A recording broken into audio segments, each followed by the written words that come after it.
Estás viendo una película, sales con amigos, comes tu comida favorita y no sientes nada, ni bien, ni mal, simplemente vacío, como si por dentro alguien hubiera apagado algo importante y tú no supieras cómo volver a encenderlo.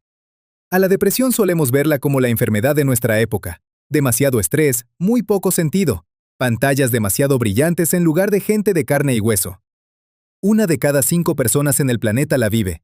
Y la ciencia, con todos sus antidepresivos y tomógrafos, todavía no entiende para qué sirve. Hoy vas a descubrir si tu antepasado prehistórico sufría de depresión, por qué en la Edad Media se consideraba un pecado, cómo se inventaron los antidepresivos por pura casualidad, y por qué hoy vivimos mejor que nuestros ancestros, pero cada vez hay más gente que sufre de depresión. Fría de depresión nos ayudó la genética. En 2010, el genetista Svante Pääbo, del Instituto Max Planck de Antropología Evolutiva, publicó la primera secuenciación completa del genoma neandertal, un trabajo por el que en 2022 recibió el premio Nobel. Y resultó que los genes relacionados con el funcionamiento del sistema nervioso y la química del estado de ánimo son prácticamente idénticos entre el neandertal y el ser humano actual. O sea que la vulnerabilidad a la depresión viene integrada en nosotros por defecto, desde el principio de la humanidad. Los textos antiguos lo confirman. En 2005, la asirióloga Joanne Scurlock y el médico Burton Andersen revisaron miles de registros médicos de la antigua Babilonia. Uno de esos textos, escrito en el año 1700 a.C., describe el estado de un hombre sin nombre. No puede levantarse de la cama. La comida perdió su sabor. El cuerpo le duele sin razón aparente. Y todos a su alrededor le dieron la espalda. Hoy a eso lo llamamos depresión. En Egipto, más o menos por la misma época, los médicos llamaban a un estado parecido enfermedad del corazón, y ya entonces entendían que no tenía que ver con el corazón en sí. La persona simplemente dejaba de sentir alegría, y no sabía por qué. Homero, en la Ilíada, alrededor del año 800 a.C., describió al héroe Belerofonte, un hombre que lo tenía todo: victorias, fama, los dioses de su lado. Y aún así lo abandonó todo. Se fue a vagar solo por los campos, incapaz de hablar con nadie y sin entender cómo seguir viviendo. 3 civilizaciones distintas, entre las que casi no hubo contacto, describieron exactamente el mismo estado. Pero ninguna entendía qué era ni cómo enfrentarlo. Y la primera explicación no llegó sino hasta 1300 años después, en la antigua Grecia. En el año 400 a.C., Hipócrates le dio a la depresión su primera explicación médica, y la llamó melancolía, que en griego significa literalmente bilis negra. Según su teoría, en el cuerpo se acumulaba demasiada de esa bilis, y esta envenenaba el cerebro, provocando tristeza, miedo y pérdida de voluntad. Por supuesto, la teoría resultó estar completamente equivocada. La bilis negra no existe. Pero los síntomas Hipócrates los describió bastante bien. Un miedo persistente sin razón aparente, pérdida de apetito, insomnio, un desánimo que no se va durante semanas. Como tratamiento, les recomendó a sus pacientes hacer ejercicio, cambiar de ambiente y convivir con la gente. En 2023, unos científicos juntaron los resultados de más de 200 estudios sobre la depresión y comprobaron que el ejercicio funciona igual de bien que los antidepresivos. Resulta que Hipócrates, hace ya 2400 años, había encontrado uno de los métodos que sí funcionan contra la depresión. Pero en la Edad Media, el enfoque de Hipócrates se olvidó, y la Iglesia le puso a la depresión un nombre nuevo: pecado. En el siglo V, el monje Juan Casiano describió un mal que tumbó a muchos monjes. La persona pierde el interés por la oración, el trabajo y la gente. Por dentro está vacía, y nada la ayuda. Casiano lo llamó asedia, el pecado del desánimo y la pereza espiritual, y lo incluyó en la lista de los 7 pecados capitales. Según la Iglesia medieval, si te sientes mal sin razón aparente, no estás enfermo, eres un pecador. Reza con más ganas, trabaja más, ve a confesarte. Y si no te sientes mejor, es porque no te estás esforzando lo suficiente. Pasaron 1500 años, pero esa idea equivocada de que la depresión no es una enfermedad, sino un fracaso personal y una debilidad, nunca desapareció del todo. En el siglo XVIII, la ciencia se metió con la depresión, y los médicos inventaron la silla giratoria. En ella, hacían girar al paciente a una velocidad enorme, creyendo que eso ayudaría a que la sangre circulara bien por el cerebro. En el siglo XIX, el neurólogo Silas Weir Mitchell inventó la cura de reposo. Con su método, a los enfermos, en su mayoría mujeres, Los metían en cama durante varias semanas y les prohibían leer, hablar e incluso moverse.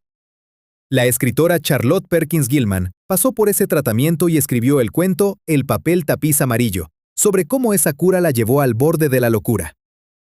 Pero los que peor la pasaron fueron los pacientes de la primera mitad del siglo XX, justo cuando la medicina llegó a la cirugía del cerebro. Y las consecuencias del tratamiento de la depresión muchas veces resultaban peores que la enfermedad misma. O sea que, 2000 años después de Hipócrates, ¿la medicina oficial trataba la depresión peor que él? Sí, pero solo hasta que, en 1952, se descubrió por casualidad el primer antidepresivo. Por aquel entonces, en el Hospital Seaview de Nueva York, los médicos estaban probando un nuevo medicamento contra la tuberculosis, la iproniazida. Los pulmones de los enfermos mejoraban despacio, pero a cambio pasaba algo extraño. Los pacientes empezaron a reírse, a bailar en las salas y a decir que por primera vez en años se sentían así de bien. Las enfermeras anotaban en los expedientes inapropiadamente felices, y los periódicos publicaban reportajes sobre los enfermos de tuberculosis que bailaban. Fueron justamente esos reportajes los que vio el psiquiatra Nathan Klein, que se preguntó, ¿y si este medicamento sirviera para la depresión? Klein probó la iproniazida en pacientes con depresión, y funcionó. En 1957 publicó la primera prueba clínica de que la depresión se podía tratar de forma química, y por ese descubrimiento recibió el premio Lasker, uno de los más importantes de la medicina. Ese hallazgo cambió por completo la forma de entender la enfermedad. Porque si la depresión responde a un tratamiento químico, entonces no es un pecado ni una debilidad de carácter, sino pura biología.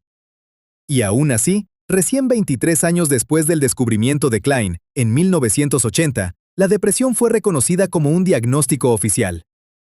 O sea que, desde la primera tablilla babilónica hasta el diagnóstico oficial, pasaron casi 3.700 años. Pero ni el nombre ni los medicamentos respondieron a la pregunta más importante. Si la depresión es una de las enfermedades más devastadoras del planeta, entonces, por todas las leyes de la evolución, debería haber desaparecido.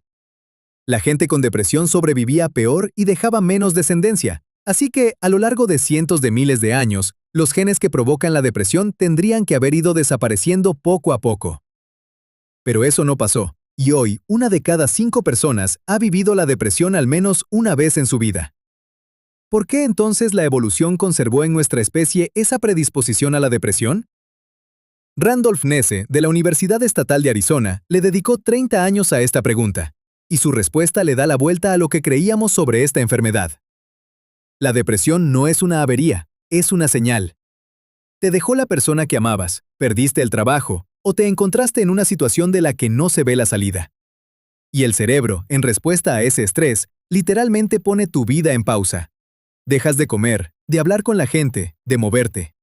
Todo se vuelve gris y nada te llama la atención. Así, tu cerebro te avisa: ¡alto! Esto que estás haciendo no funciona. En las condiciones antiguas, esa señal salvaba vidas. Pero hay una condición: la depresión tiene que apagarse cuando el problema se resuelve. Hace miles de años eso funcionaba. Te salías de la situación peligrosa, encontrabas otro camino, y la depresión se retiraba. Los problemas de hoy no se resuelven tan fácil. La soledad, la ansiedad, la pérdida de sentido, de eso no sales en una semana. El cerebro sigue frenando a la persona, pero no hay salida. Y la depresión se convierte en una trampa.